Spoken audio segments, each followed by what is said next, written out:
Good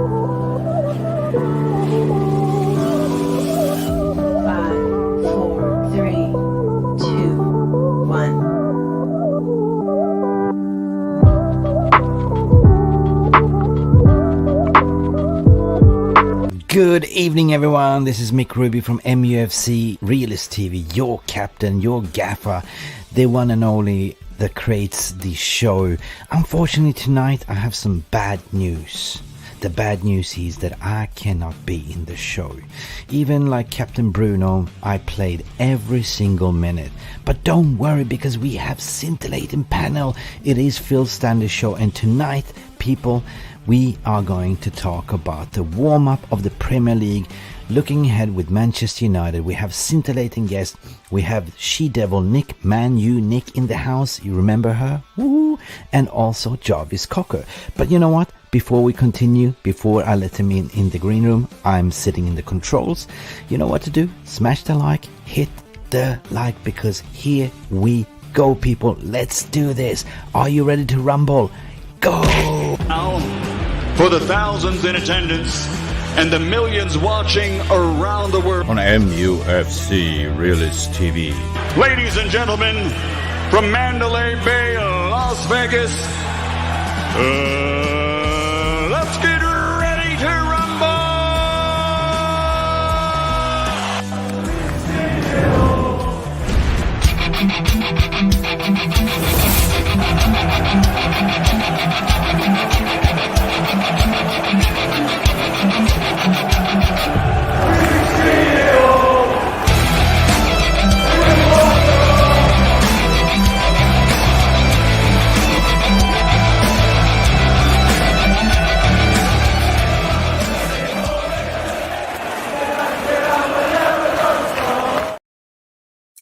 Good evening, everybody. Thank you so much for joining. It's great to see so many of you already sat chatting away in the room.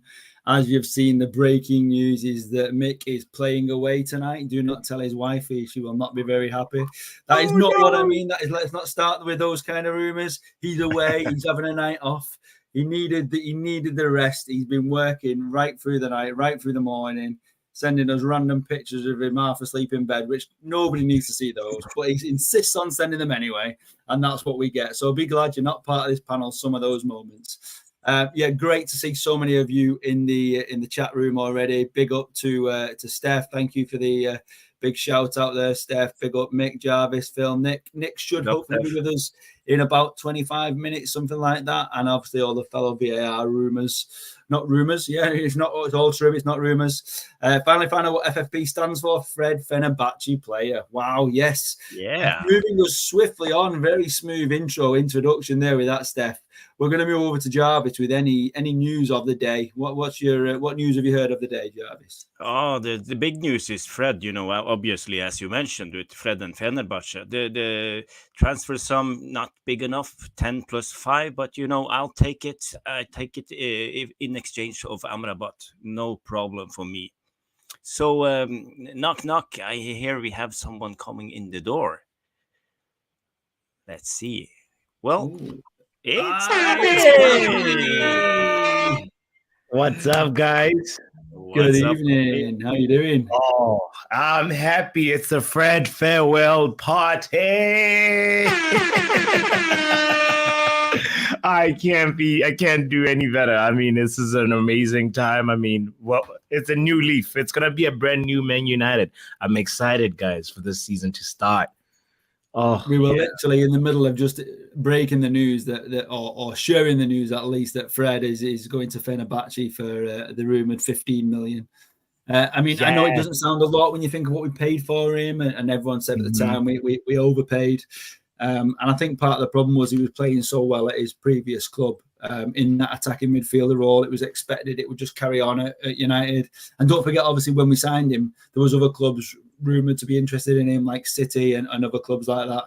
So it wasn't just a whim where we just go out and try and get someone like Alexis Sanchez to stop other clubs getting him. It was somebody we wanted at the time. It's just one of those players. He just never found his best position. I think he's had that many different managers trying him in different things. How many times have you heard pundits saying what is his best position? No one could ever find it for him. And I think it's a shame, really. I think it's, to me, last season was one of his better seasons. He was finding himself in attacking positions again, where he was able to get on the goal in the goals, amongst the goals. He still sometimes couldn't hit a barn door. You know, when he scored, he was the most shot person in the stadium. And I think that was part of the problem. You know, we need someone who's consistent. So, and obviously it is only 15 million, but it's off the wage bill. And as Jarvis has just alluded to, it gives us a chance of being the likes of Amrabat in.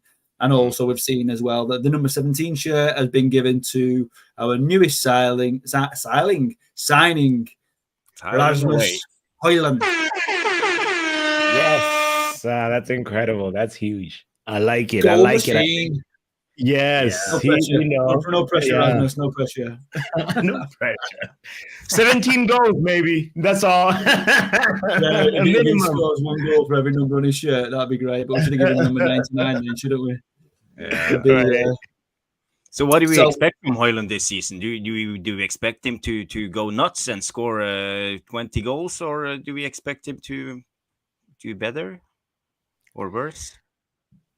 I think for myself, I mean, I've only seen the highlights that most people have seen. You know, you've seen the best bits of him and stuff, and you read the stats that he scored 9 goals last season. But when you realise it's 9 in 20, and he provided about 5 or 6 assists as well, he's actually a goal contribution nearly every game, something like that. And when we spoke on other shows about his versatility, his movement within the box, the way he can lose a defender and sniff out that pass, that cross that's coming in. When you look how many opportunities we had last season where the ball was whipped in from Shaw, I know it wasn't coming in from the right very often, but it was coming in, and Anthony started to cut him in a bit more. I just feel that even in pre-season, we've still seen it again. Balls coming into the box, no one on the end of it, no one getting in those positions. So I'm hoping for myself that is what he's going to bring to his game. He's going to bring that to the team where he'll be getting it on the end and hopefully getting us many goals. Yeah, I see George Bessie says he's getting a Ruud van Nistelrooy vibe from this lad. No pressure then. We can hope. Ruud van Nistelrooy. He was one. Is that because he was injured when he arrived? Is that the connection? Yeah, and we see Book says if Hojlund get 10 goals, that's more than Martial plus Weghorst got together last season. Very good. Absolute true box. It's a good point. You know, I mean, everyone's still clinging on the fact that, you know, and I stand by it myself. Martial, we've seen when he's at his best, he can be that player who gets in those positions that we're looking for. But he's injured so often. It takes match time to get into your sort of rhythm and get in to sniff them out in the box and stuff like that. But if you're not getting match time because you're always injured, then there's not much hope for you, is there? Let's be honest. So yeah, at the end of the day, I think he's going to certainly be number 2 or 3 when you see what happens to Pellistri and you know that's the likes of him. He's played really well in pre-season on the left and the right and made a big difference. So, you know, when we're hearing that Martial's injured beginning of season and he's been out all pre-season and everything, it's not looking good. 10 to 15 goals would be good for his first season. Do you know what? I just want to see, you know, the rumour is he's not starting for about, is it 4 or 5 games, something like that? Yes. Because of his September 3rd, back injury. And to me, if he gets a goal in his first goal or an assist, I think that's really important because a lot of strikers, they feel that when they first come to a club, they've just got to get a goal. Well, to me, they've got to help with a goal, make the movement. So if they run to the left and drag 2 players with them and Rashford comes in and tucks it in, that's all part of the contribution. And that's what fans need to see because if he's moving players out of the way, others might get in there. As long as we're scoring the goals by him being in the team, I don't care where they come from, if I'm honest. To add on to that, Phil, like I gotta bring back the integration of Darwin Núñez and Erling Haaland to that respective teams. We saw how Erling Haaland was plug and play, but Darwin Núñez had moments where sometimes his mind was working faster than because they actually, I think the first 2 or 3 match days they both got like goals or something like that, and then you know they were almost not too far from each other, and then Darwin Núñez got the red card because he had, you know, there was just a mental block of just like, oh, I gotta keep pace, keep up with Hojlund. Yeah. Right. So if he has the mindset that you're describing, and hopefully of just being like, even if I come in and get double-digit assists, that should be, you know what I mean? That should be the mentality that he has. So I'm expecting, you know, obviously anything that's like about 15 goals in all competitions would not be a bad start, honestly. You know, I'd want him to have more than that, obviously, but you know, that's just my expectations for Rasmus Hojlund. Yeah, the thing is, what can we expect? You know, he didn't deliver that much when he played in Atalanta, and he's young, still learning the game, and I think this season will be a steep learning curve for him. He needs to develop really fast to get up with the pace of the Premier League, and of course, there's competition. We have Martial, we have Rashford, so he has to fight for his place, even though he's the only striker at the team at the moment, as it seems. But yeah, I'm very and Phil, you mentioned how he involves himself in the build-up, you know, and I have seen the heat maps of Hojlund, and he always goes down on the right side in the right channel, and that's like Bruno's space. So this year I expect Bruno to go more in behind and be a lot more in the finishing position. So maybe we will see more goals from Bruno this year, also because of Hojlund. I think we're having Mount. Go on, sorry, Pappi. Yeah.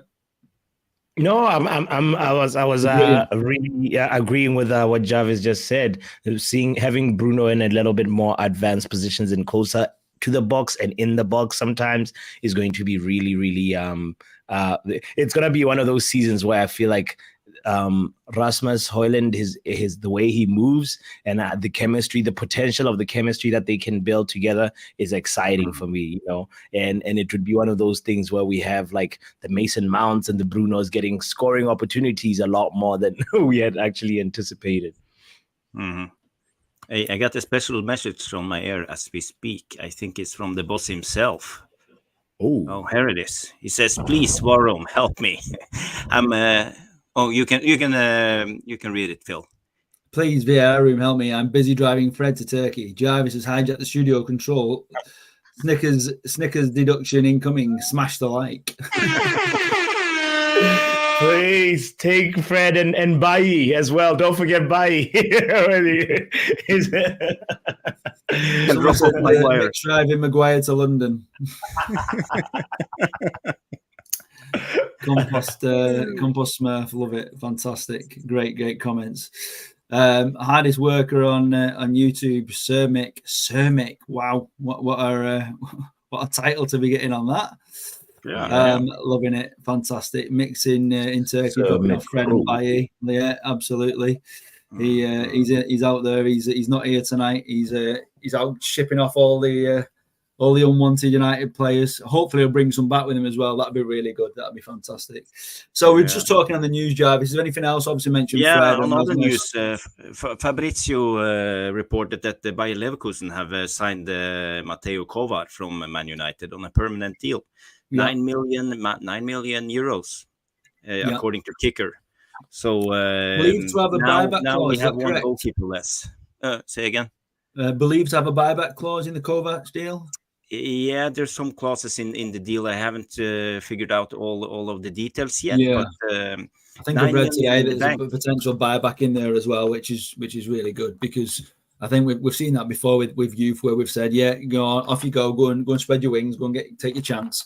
And then we don't like to mention his name, but Pogba, we bought it back for 100 million after we bought him for 100 million in the first place, and then let him go for free. So I think finally we're learning a little bit of smarter negotiation and transfer dealings, instead of just we want him. We'll how much money do you want? You know, chucking it a bit Wolf of Wall Street. Have like, yeah, show me the money and all that malarkey. I think we're finally learning, saying no, we're not paying that.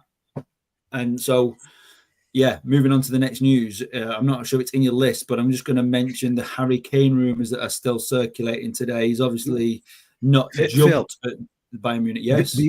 Before Kane, I have to also mention that it looks like we'll be stuck with Dean Henderson, right? Because Heaton also has an injury. injury, doesn't he? Yeah. Injury, and that's it's seeming like by default, by choice, we're just gonna be stuck with him, and that makes me gutted because I feel like 𝒂𝒏 for me was more exciting than having Henderson around as a number 2. But anyway, that's I wanted to just make sure that we have that on record too. It's just like absolutely. I mean, I read about that, and I think he's rumored to be out for about 4 or 5 games, isn't he? So it's a calf injury, so it'll take a while. Past the end of the transfer window, doesn't it? So yeah, I'm not sure that who's got in reserves goalkeeper now. Then that 𝒂𝒏 has gone, and obviously Henderson's sat there at the moment. Can't think who the reserve goalkeeper is. Anyone in the panel, if you can remember who it is? Bishop. Nathan Bishop. No, he left. No, he's gone, hasn't he? Yeah, he was just on the loan. Now, gone to Sunderland, Nathan Bishop. We are trying. We were trying to sign the Japanese goalkeeper Suzuki, but but he's turned us down because he said he wanted first team football, didn't he? As I understand, Ten Hag really wants a new reserve goalkeeper, a backup goalkeeper. He didn't think that Heaton was good enough, maybe, or he wanted Heaton to get a chance in another club, maybe, because he's like playing for a lot of years, and he's a good goalkeeper. I'll take Heaton as the number 2, but if he's injured, we have to keep Henderson. We can't stand there with one goalkeeper in 5 games. That will be a big risk. So yeah, we're just gonna keep him, but maybe we will have him sold in the January transfer window then. I think when you look at Heaton, let's be honest, until he made those comments, he was actually quite a revered goalkeeper by the fans. And we saw what he did at Sheffield United, and he was their player of the season. So with the right defence in front of him, he's got goalkeeper abilities. What he needs to do is basically say, sorry, fans, I shouldn't have done that. I've messed up. Let me prove myself to you between the sticks. And if he gets his chance, take it. And it's those comments that's cost him. And Phil, there is an opportunity for him to mend it. Yeah, all he has to do is provide like good performances. 6 good performances, get us to a cup final. We're forgiving as a fan base. Absolutely, we've shown that before. We've shown that with many players. But I just think that obviously if we're gonna. He is sat there. Is he number 2 or is he number 3? Behind Heaton. So, and as Box pointed out, it is 𝒉𝒄. Thank you. And Charles Rapendo also said it's 𝒉𝒄 reserves. Thank you.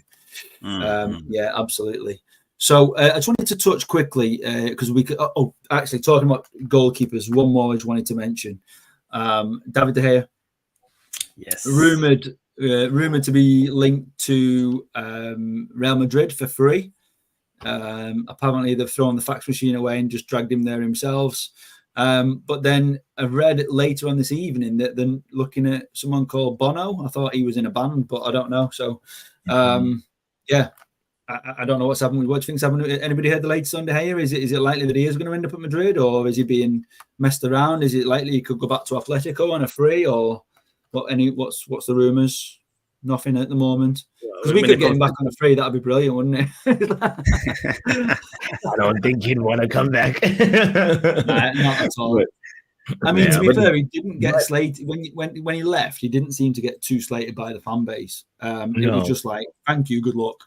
Because I think at the end of the day, they appreciate what he did bring. Getting player of the season, a goalkeeper getting player of the season for 3 years is unheard of.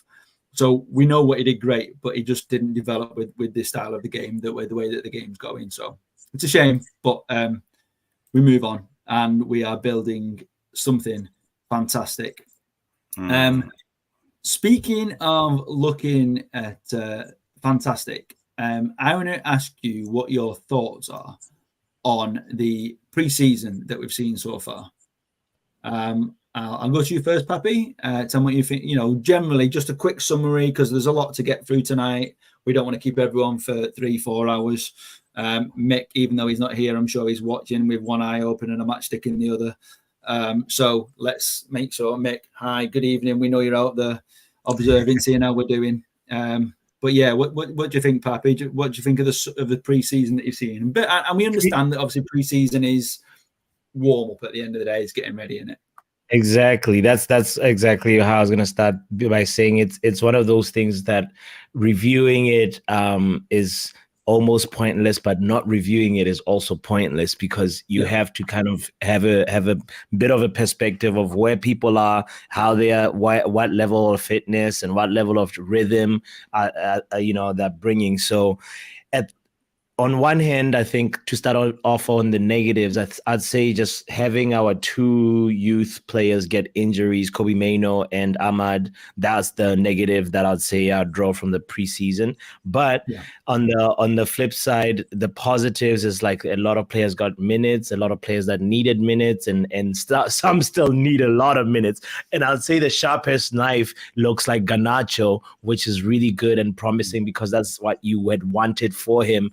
At the back end of last season, and you want him to develop and grow into a mature player that United is hoping him to be, especially given that he just signed a contract, not too long ago. So Garnacho looks good. There's also been the Jadon Sancho experiment of false nine, which Ten Hag has been repeating a lot. So that's been a little bit of a what is Eric really cooking, but I'm here for it. I'm watching, I'm loving the tactical experiments. And I think when we're in the season, if Everton Hag wants to employ that system, at least Jadon Sancho has a place to already start from. He's not starting from scratch, because Ten Hag he's shown us that he'll require different things from different players during the season. You may have to play a brand new position. So that has just been really great to see Jadon Sancho, get a goal in that brand new position and still not, and so there's room for improvement as well. Yeah. And other than that, everybody else has been sort of just more or less. Rashford does not look as sharp as, he finished last season. And I mean, at the end of the last season, he was also a little bit tired. So he's still got a little bit of that fatigue, and he's not as sharp, razor sharp Rashford that we need. But I won't read too much into it, because sometimes I have the superstition of bad preseason means great season. Great preseason means bad season. What about you guys? Yeah, what do you think, Jarvis? What do you think about Mount's contribution so far? Yeah, when it comes to the preseason, I have to admit I was in the US. I saw a little bit of the game, but I didn't pay too much attention. But I read the news afterwards, and what I got from the preseason is a couple of things. First thing is we see that we have a right back with faults in it. So we have a problem with Aaron Wan-Bissaka and Dalot. They both have mistakes in them. I don't know if it's just preseason or is it an occurring problem. So I hope that Ten Hag can figure it out, and we will have the right backs working, because we can't keep conceding silly goals. Another thing, as Pappi mentioned, is the young players. It's we have injuries, but for example, Pellistri, he's been very good. He scored a goal in Ireland, and I really he's one of my favorites, and the same with Hannibal. I think he played a really, really good game against Wrexham. He showed me that he has grown. He is really physical, and he used to have a hot head, but now he keep himself composed and calm in situations where he usually would have been more aggressive and maybe gotten yellow cards and some stuff like that. So at the moment, I feel a couple of the youngsters have taken steps. Good giant. Dan Gore as well. He's been signed up as well, hasn't he? He played well preseason. I mean, I know he had that red card, and questionable was it, wasn't it? But did somebody stamp on him? Did he stamp on them? It's all a learning curve for him, and he's despite what happened, he's been rewarded with a new contract, and he could have just thought, oh no, that's the end of it. It's a bit like when you're doing your driving test. You make a mistake at the beginning, and actually you find out you've passed, and you go, oh, all right then. That's all right, and I can cope with that. And that's kind of what's going to happen with Dan Gore, isn't it? He's done his driving test. He made a mistake on it, but he's passed, and he's been given his qualification. So well done, Dan. Welcome on board. We'll look forward to seeing you much more this season. I think he reminds me a little bit of a, and I say this in a positive way, not in a negative way, a bit of a sort of McTominay style player where he's like getting about the pitch sort of thing. When McTominay had that belief in himself and everyone was saying, oh, he's the future captain, he's the guy who's going to take us forward. I think he's got that. He's willing to put a tackle in, and as long as he can control his tackles, that's what he's got to do, get that passion and strength into his tackle, but in the right way. So, yeah, that was really good. Let's just have a quick look. Go on, sorry, mate. I was going to have a quick look what the Phil, sorry, you could go ahead if you want to read the VAR, but I wanted to also add on real quick about what you just said. What's his name? Somebody else that's also passed the driving test for me is Alvarez, our young left back. He's actually announced himself, and he's I think like he's good enough for yes. Oh, he's really ready for a loan move where he can get week in, week out football and learn more about that left back position, because he's got really good talent. He's got really good talent. But anyway, go ahead and look at what's going on in the VAR. Yeah, so we've got a few comments coming on. Obviously, yeah, Ten Hag didn't use Henderson all tour. Interesting to know what was said behind the scenes, whether he was making him train on his own, whether he was teaching him, whether he was having words or whatever, I don't know. But moving on, Eric will bring in another Johnny Evans type to get rid. Speaking of Johnny Evans, what's your thoughts on that signing? Is it a good move or not? I mean, it's a free. It's, you know, is he done enough pre-season to go, yeah, okay, well done. You can, you know, Ten Hag's, when he's been asked about him, he spoke about what he can bring to the team and what he understands from winning things. Obviously, with the Premier League, with Leicester, which was a fantastic feat. Only 2 seasons ago, I think it was, we were looking at buying him back. So, you know, people believed in him then, and the fans were actually behind it at that point. Yeah, he's doing really well. 2 years later, you think, you know, he's struggling to get in the Leicester side. Why should we take him? But at the end of the day, is he going to be good for the youth? Is he going to be played with the under 23s? Is he going to be in the, you know, is he going to be on the bench? Is he just going to give advice to the younger players? What do you think he's going to bring to the team? Yeah, I can start. When it comes to Evans, yeah, I like him as a player. You know, he has a pedigree. He's been playing. He's won the Premier League with Alex Ferguson. He won the Premier League with. Didn't he win it with Ferguson the last season? Yeah, I think so. And he won it with Leicester. And he's really good. He was really good, but you know, he's past his best. He's 35 years old, so time takes its tolls. It's just the way it is. Is he good enough to play for Man United? I would think, would City or Liverpool or sign the player like that? I don't think so. So, you know, if we are being really serious and competing for the league, we should do better. But as a solution, when we have no other, I say, okay, sign Evans so we can get money to sign the new striker, because we need at least one more striker, in my opinion. Yeah, I agree. I think if we get another striker, it'll take the pressure off Hojlund, simply on the fact that everyone's kind of waiting now for this, to get all this injury to come in and perform miracles. And I think the fact that he's actually injured is actually a bit of a negative. It could be seen as a negative because people are expecting it, or it could be a very, very smart move by Ten Hag, because actually we'll see the season start, and providing we're scoring goals, providing we do score goals, then we can gradually bring him in. The problem you've got on the other side of that, if we're not scoring goals, and everyone will be going, get him ready, and then he's got to hit the ground running. Pressure will then be on him in a different kind of way. So, let's. I see John Johnson says Evans will be great for the dressing room, and that's true. You know, he has experience. He will help the younger players and be calm. You know, he helped Maguire to be the one he set today. But you know, Evans, yeah, I like him.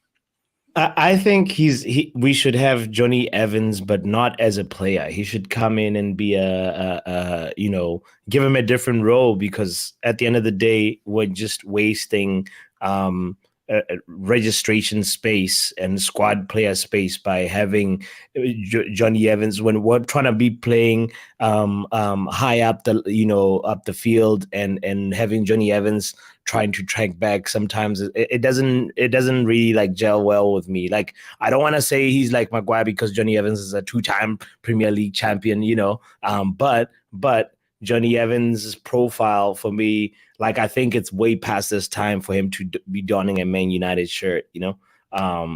That's just my feeling on it. But he could prove me wrong. Just wanted to bring a few things up from the VAR. We've just been clicking through. So we've got Bono is a Moroccan/Irish keeper. Yeah, thanks for that box. Thanks for showing Bono that from one YouTube. and then we've got we've got some breaking news from Mick Ruby. We knew he was hiding there somewhere. Here we crawl. Hashtag Harry Kane to Man United is on and has never been dead. As mentioned in multiple transfer podcasts, United have had talks for the past 2 weeks. So interesting. I mean, the thing I would say around that is, you know, there was all these sort of rumoured threats in the press on Friday saying, you know, Bayern Munich's giving them until Friday to meet the deadline, and then that's it, they're walking away. And then Sunday they're like, they're not happy. They'll give it a bigger deadline. They'll give him longer. And then it breaks today. Oh, Bayern Munich have met the price that Levy wanted. And then it's like, but does Harry Kane want to leave? And let's be honest, the biggest reason he probably doesn't want to leave, apart from the fact that his whole family's here, his whole life's here, he's wanted to sign for United for years, let's be honest, or for a couple of years since he's had the opportunity, but Levy just wouldn't let him go. But obviously there's that Premier League record that he's still wanting to take, isn't it, from Shearer? And what a wonderful way to do it at Man United. You know, Shearer turning us down. The question is, would you be happy with Man United spending 85 million? Probably a bit more. I mean, we've seen the price now, so it's harder for him to negotiate. And that's the way that we said a while ago. That's what we need to do with a lot of our transfers: see what the actual price is, and then pay it instead of being given the Man United tax. So, yeah, what do you think? Are you happy for us to see that? Would that be? Could that be the icing on the cake and the learning curve for Rasmus Hojlund to take that? What a player to learn from, and the likes of Rashford as well. You know. Take that pressure away. I think Rashford at the moment has been under pressure. I know he's missed. We spoke about pre-season. He's missed a few. Let's be honest, a couple of sitters that he would normally have buried. You know, I think of 2 already in pre-season where it was coming in at the back post, and he just missed it. It's simple as that. He just missed it. We've seen Mount miss that one, which was an open goal when it just ran and it fell to his wrong foot and he got his feet muddled and he was like, ugh. You know, we've seen a few where Mount put one over the bar, put one a bit wide, hit one at the keeper, which the keeper did save. But what I do like about Mount is that he's getting into some great positions, and at the end of a game, he looks like he's got as much energy as he had at the beginning. So I'm hoping to see a lot of positivity on Mount this season, because at the moment he's obviously getting the negative headlines. But what do you think about Kane? Do you think he could be the difference for us? And is it worth spending 85 million on Kane? Man, an opportunity to go for Kane is a golden opportunity. That's an opportunity that doesn't come every single time. So right now we're talking about the guy who knows how to finish dinner. And we have the biggest chef in the Premier League, or one of the biggest chefs in the Premier League, in Bruno Fernandes.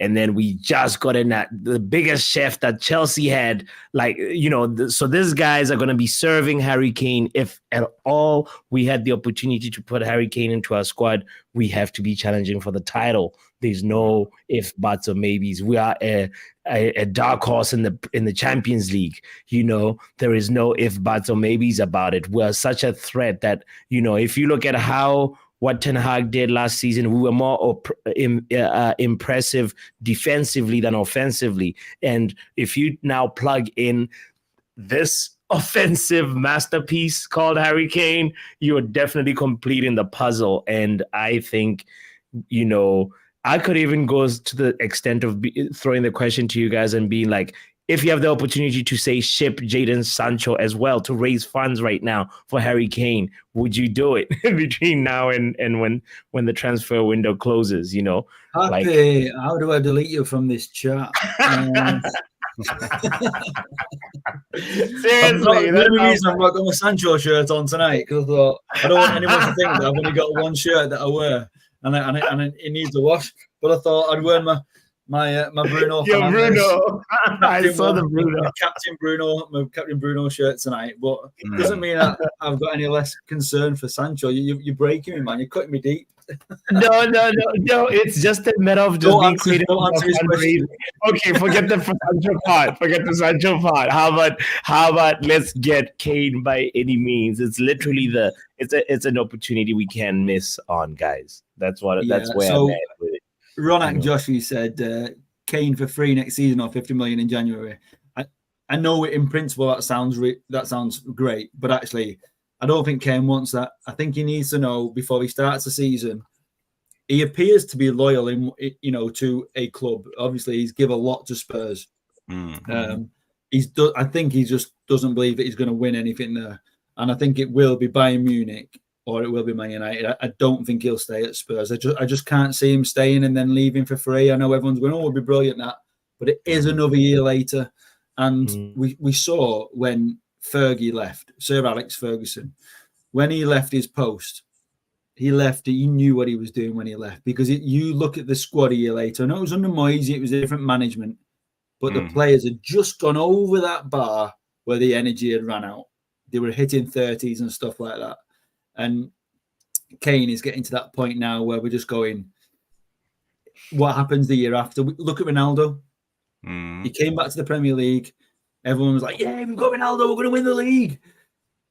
He just didn't have the legs that he had a year previous or 2 years previous. And we know that Kane can still do it, and I think he can do it for next season. But it's 85 million. You've got to win. You've got to win big things with Kane if you're going for that sort of move. But the thing is, are we ready for a player like Kane at the moment? Because do you know what? I think the reason I think we are is because when you look, even pre-season again, or the whole of last season, the whole of pre-season this year, we are great at creating chances. But what we're doing now in pre-season, we're creating them early on in the game, which we weren't doing at all. Other teams are doing that against us, but now we are creating chances from the off third, fourth, fifth minute. We've had 2 or 3 clear chances. We're not taking them, but we're creating them. And with a Kane sniffing those out, I think would be, imagine being up 2-0 in the first 5 minutes or first 10 minutes. Unheard of for United for years. But that is, I think, as much as I don't want us to blow the budget on him, but I think that we've already spent some of the budget on wise investments. And this is what I said earlier on at the transfer window. I want to see us get our key players through the door first. And if there's any money left at the end, then go for Kane if it's option. And it's looking as though it's swinging that way. The only person I feel sorry for at the moment is Amrabat, who is apparently isn't playing, isn't going on pre-season, is waiting for United, as it keeps saying all over the news. Amrabat's waiting. I don't want us to do the dirty and then go around saying, "Oh, actually, we've changed our mind." I don't want to do that. I want to sort our key positions out first. And if we've got the money, or we can do it at the same time, if we've got the ability to do 2 deals at once, then let's go for it. Do you think, Jarvis, we should put the money in on Kane?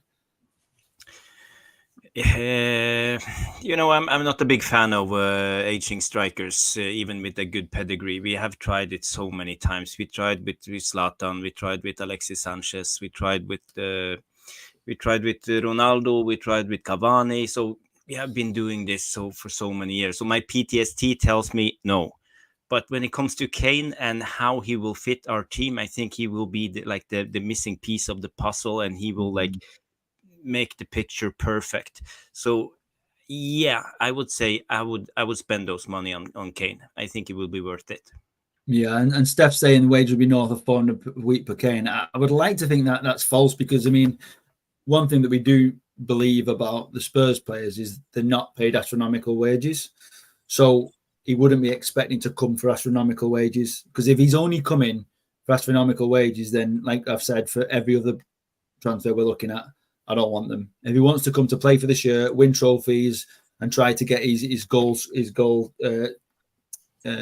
record, then yeah, absolutely. Then let's see him make the move. But if it's about money, which I don't think it is from what I've read, then yeah, let's then we want to move on and leave it. Kane, the free agent, would probably want an astronomical wage, because he'll be like, considering there'll be offers from, Saudi Arabia and everywhere, and but like, maybe if we get him now, we definitely can offer him I think a reasonable wage. That's not too crazy. That's not 400. Is that Mick? Is that we Mick? have got somebody? No, Mick's trying to invite himself in. How did you turn him off? Remove. Yeah. Listen, Yes, Mick. I'm driving Uber taxi, driving Harry Maguire to the airport, and I'm driving fucking what's his name to Fenerbahce. I'm very, very busy. Right, Mick, are you staying or are you going? We need to understand what's going on, because we have somebody else waiting in the back room. Yes, yeah. To join us, and I don't think 5's going to fit on the screen. So you need to decide what you're doing here, mate. No, I just want to say clarification regarding Harry Kane. Yes, as what I was saying. Latest what I heard from today, and what I said in previous podcasts, that United had been operating in the background. They always been monitoring the situation. They stepped away just to get them in key signings across the board, and was always going to revisit at the end of the situation, at the end of the window, because dealing with Daniel Levy has been tricky. But at the end of the day, Bayern has been warming them up. The general consent and feeling from what I heard today, that he doesn't want to go to Bayern. He looks like, in that case, to run down his contract. At the end of the day, what matters here is he holds the power. There is nothing Daniel Levy can do. He holds the power, and they can't force him to sign a new contract. Why can't Daniel Levy? Why has he got no? No, power? he's in a very precious situation. He doesn't want to sell to any Premier League club, but it's all down to Harry Kane what he wants to do. The next 10 days will be very decisive, what I've been told as well, because it's all down to Harry Kane now and his brother, which is his agent, to decide. It doesn't look like he wants to go to Bayern whatsoever. As what you said there in the previous chat as well, that there is a possibility for him to wait to January and go for 50 million, 100%. That has been absolutely true what you're saying. Or that he will go for a big sign-on fee for United next season, and also getting 400k in wages. That's all I wanted to say, gents. Yeah, brilliant. That's good to know. Thank you very much, mate. Appreciate it. And yeah, looking forward. Do you want to do a quick plug on the show for tomorrow? That's going to be live at about 3 o'clock. Yeah, 3 o'clock UK time. Exclusive interview with Alfredo Pedula. Yeah, and yeah, it's going to be smashing. It's going to be all about Amrabat. Everything that's been going on behind the scenes, what I've been reporting together as well regarding the Hojlund situation, the truth regarding Onana, and plenty more. Fred, McTominay, Harry Kane, and all that stuff. So everything's going to come off. Gloves comes off tomorrow, guys. So tune in, please, guys. Love you. And Mick, before you go, Kev Ashford have a request from you. You have to sing the Hurry Hurry Maguire song. Hurry, hurry, hurry, Maguire. Dun, dun, dun, dun. Hurry, hurry, Maguire. You run to West Ham. We run to West Ham. Dun, dun. Yeah, riba, portisere, portisere, portisere. Hurry, Harry. Hurry, Harry. Hurry, Harry. Okay, Kev. Love you too, Kevin. See you soon, mate. Come on, Kev, and send the link to Kevin. Let him come in and sing his song as well. Right. Guys, share the link if you. Sorry, guys, you can share the link if Kevin wants to come in and have a sing as well. He can rip a solo with his guitar. He's got a Les Paul, beautiful one. Cool. Cool. Cheers, guys. Cheers. Bye. See you. Take care, mate. Good night. Peace, care. mate.